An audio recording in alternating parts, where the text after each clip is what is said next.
Hey everyone, this is Steve Weintraub with Collider, and I'm here at the Campari Media Studio at the Toronto International Film Festival. I want to give a huge thank you to Campari for being our sponsor. It allows us to cover all sorts of movies at TIFF and even shows like Gandhi. How are you guys doing? Very good. Very good. Thank you.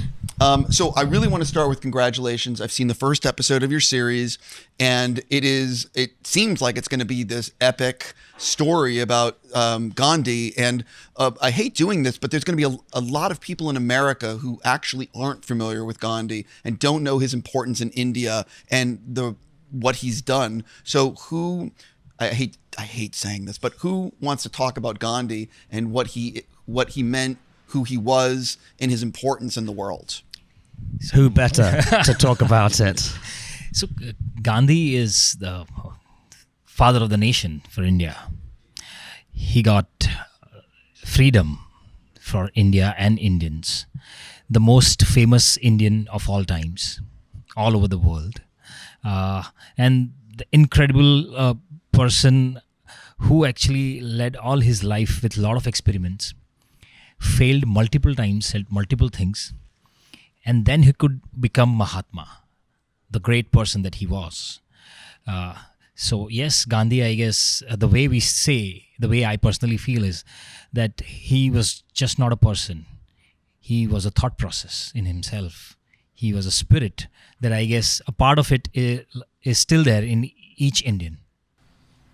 To add to that, I would say the biggest achievement probably for centuries is the non-violence movement, where he pulled in millions to revolt against the British and achieved freedom.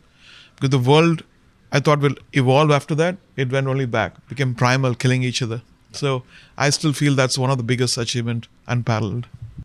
I have so many questions for you, but I'll start with you. What is it like?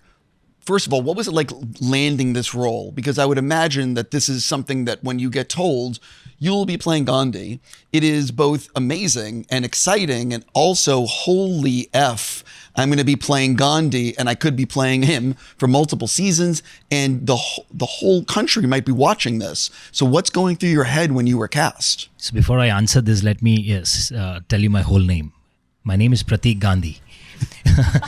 So It's true.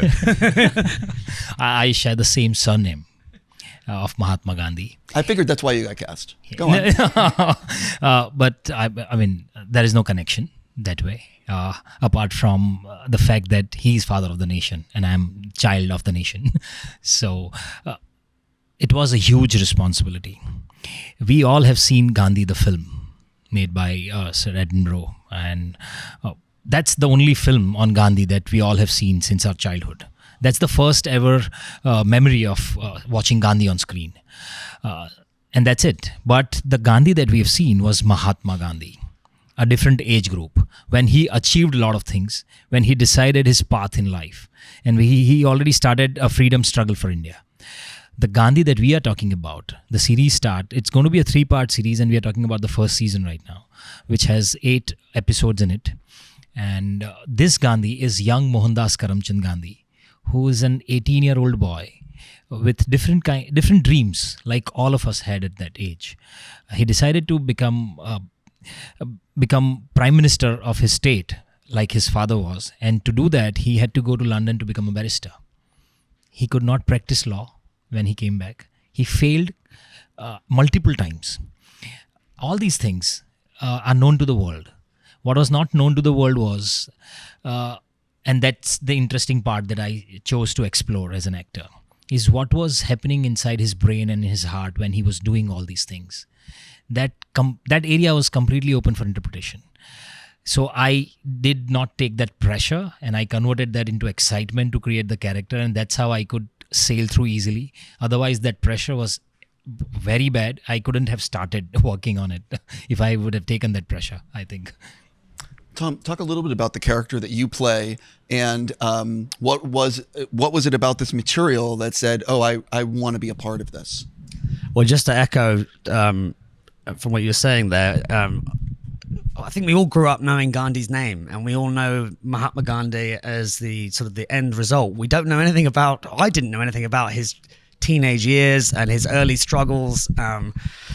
So really, we see a very vulnerable, brave young man coming over to England by himself, vegetarian, no friends, and risking it all, really, and failing multiple times. He was not a great public speaker at first, which we see in the first episode, and so it's really it's shaping the character that we all now revere as one of the most important influences in human history. So I think it's the vulnerability and the telling all of the story of how he got to be the great legend that he is. That's the bit that got me, and to be part of it was a lot of fun.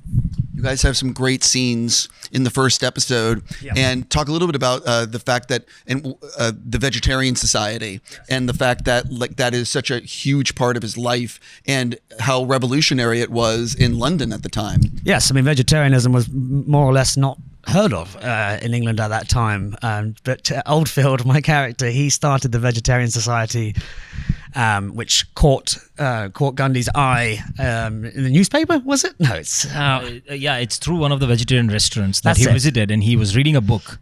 That's it. And we quickly became best friends, but a bit like in real life as well. And I think helped Gandhi find his feet in London. I could be mistaken, but I believe you two are married in real life. No, we're not. We're just friends. I'm going to actually switch, Sorry. No, I couldn't resist. No. By the way, it was great.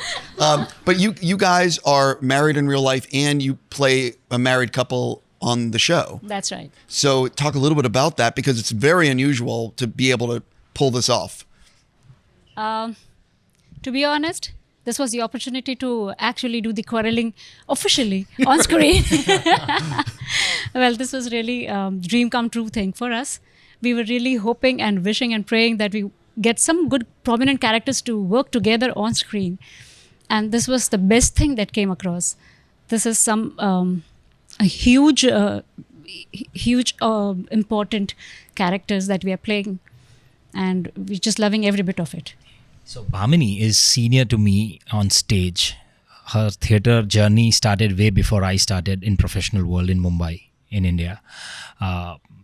So because she's born and raised in Mumbai, which is the hub for entertainment in India. I shifted to Mumbai in 2004, and I actually saw her performing one of her plays on stage. And I'm sure world will, see her for the first time on a big screen like this. But she is fire on stage, and I actually fell in love with that actress there. We've done a lot of work together on stage, so we've explored all the power equations between us. Like we have directed each other, we have criticized each other, we have guided each other, we have fought.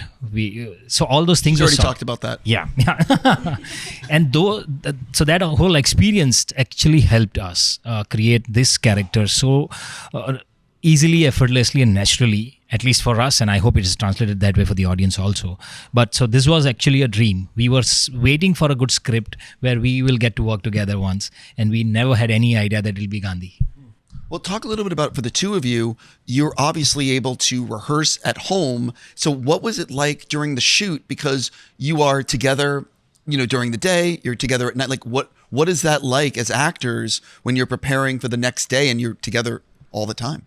So we are parents. I have a daughter, and the moment you're a parent, the switch on, switch off becomes almost your second nature. The moment you're out of your set, you have a different life, which is absolutely normal. And I guess that helps a lot, concentrate more when you perform. So that generally happens with us. Though we discuss a little bit of scenes and sequences, but I guess we never took our work home.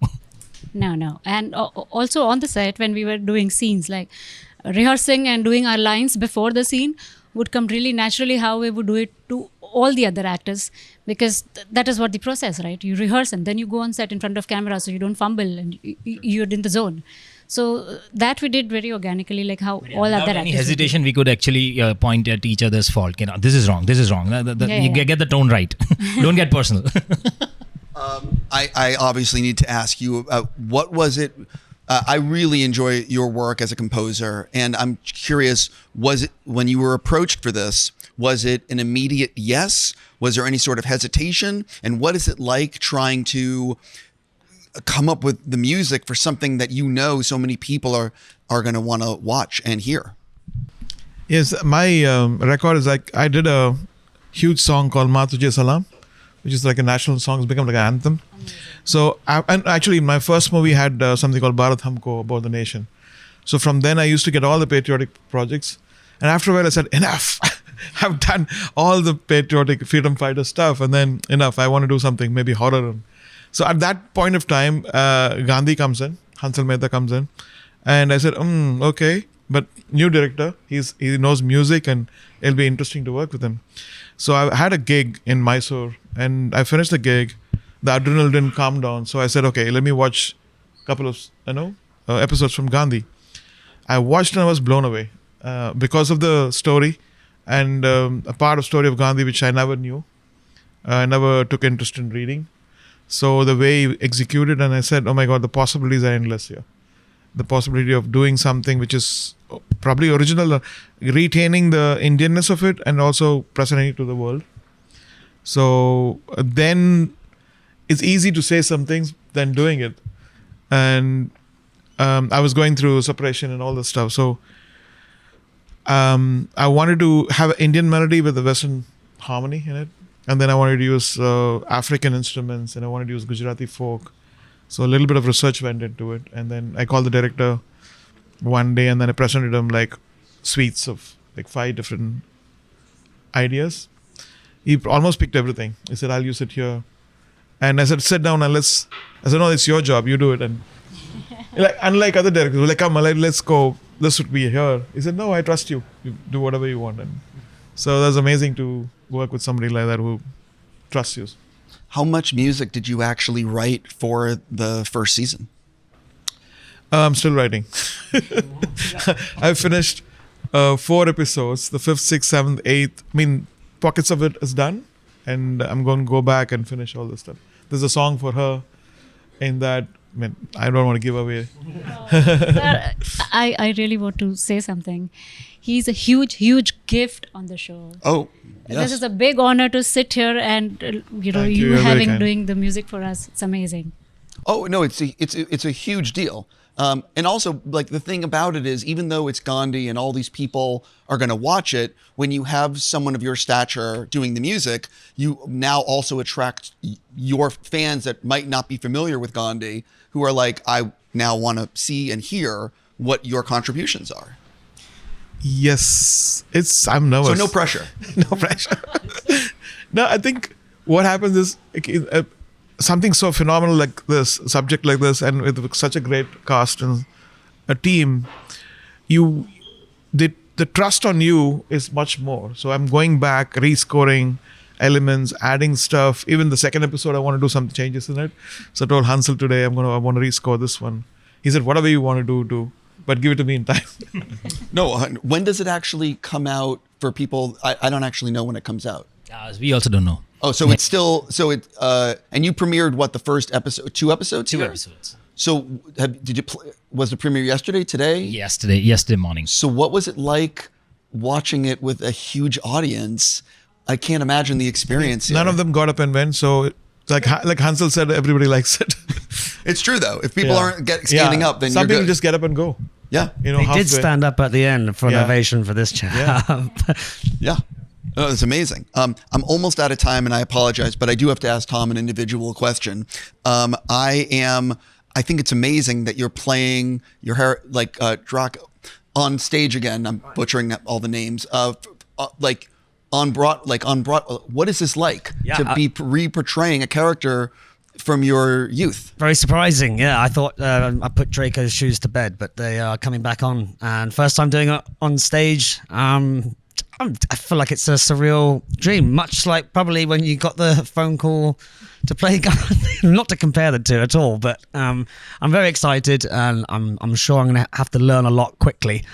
But I've met my some of my co-stars or colleagues, and they're well versed in the play, so I'll be looking for them for advice. It should be fun.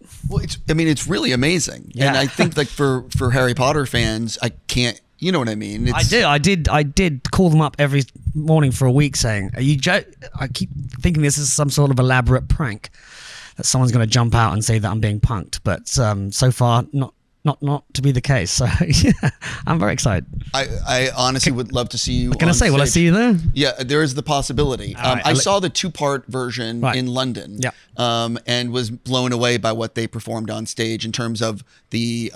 It's like magic. It really is. Like if you haven't seen it, a lot of like Victorian magic where it's like physical. I went for the previews long back.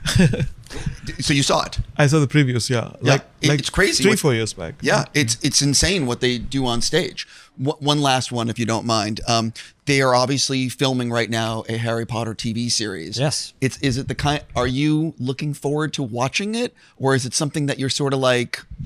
You know what I mean? I'm very excited. I can't believe really the Wizarding world is still going as strong as it is. Most fans that shout out Potter at me weren't born when the first film was even made. So really excited the fact they're shooting it in Leavesden Studios where we made the films. It's a bit surreal. Again, I look forward to meeting the new Draco 2.0. Do people still shout at you Potter when you're like in a supermarket or Starbucks? I think I just had it outside. Potter. Yes, I get that quite a bit. Again, But I always smile and find it fun. So. yeah, I mean, it's a huge part of your life. Absolutely. And on top of that, like the entire planet watched these movies. I can't imagine, almost like what might be for Gandhi. As so many people are going to be watching something. I think that's how I got the part. I think Hansal wanted a selfie for his daughter, our director. I think that's how I got the part. Yeah, so my daughter was more excited when she got to know that I'll be working with him. Then she probably got excited about knowing I'm playing Gandhi. How old is your daughter? 11. Yeah, of course. Yeah. That's she could not care less what you're doing. No. You need to just show her K-pop Demon Hunters and pretend that you know them. Okay. Yeah. You've arrived. That's exactly it. Listen, I got to stop here, but I'm just going to say, I really mean it. Congrats on being part of the Toronto International Film Festival. I really look forward to seeing the rest of the series and have a great, thank you for coming in. Thank you. Thank you. Thanks so for much. having us.